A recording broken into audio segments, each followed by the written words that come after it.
छोरीलाई मेचमा राखेर खुवाउँदै हैसिन्छ ल मन पर्दैन तिमीलाई पनि खाँदैछ पच्छ भन्दा नि I love you. हामा गर्दैछ यहाँ हाम्रो छोरीले लाइट पुगेन होला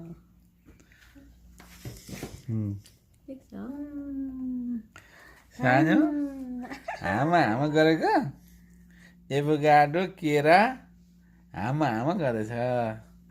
आफै मेचमा बसेर 5.5 महिना बच्चाले मेचमा बसेर खाने भएपछि लाइफ त अमेरिकामै हुँदो रहेछ हौ जिन्दगी चाहिँ जन्मेका बच्चाहरूको लाइफ चाहिँ अमेरिकामै रहेछ क्या जन्मिनु चाहिँ पर्ने रहेछ अमेरिकामै बाबासँग सम्पत्ति होस् नहोस् जाँडा भए पनि ऋण लिएर भए नि आफ्नो बालबच्चाको जिन्दगी चाहिँ बिन्दास बनाउने चलन चाहिँ नि गर्नै पर्ने हुँदो रहेछ यहाँको नियम कानुन बाध्यकारी हुँदो रहेछ अब सबै बालबच्चाहरूलाई चाहिँ एउटा राम्रो खालको चाहिँ नि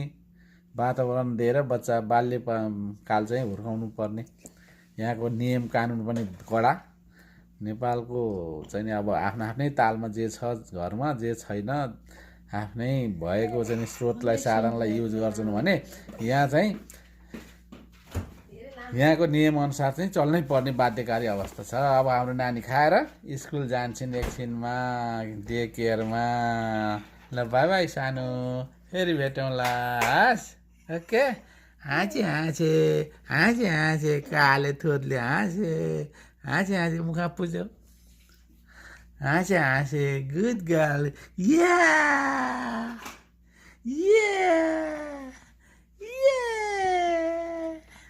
थ्याङ्क यू भन्छ थ्याङ्क यू बुवा भन्छ छोरो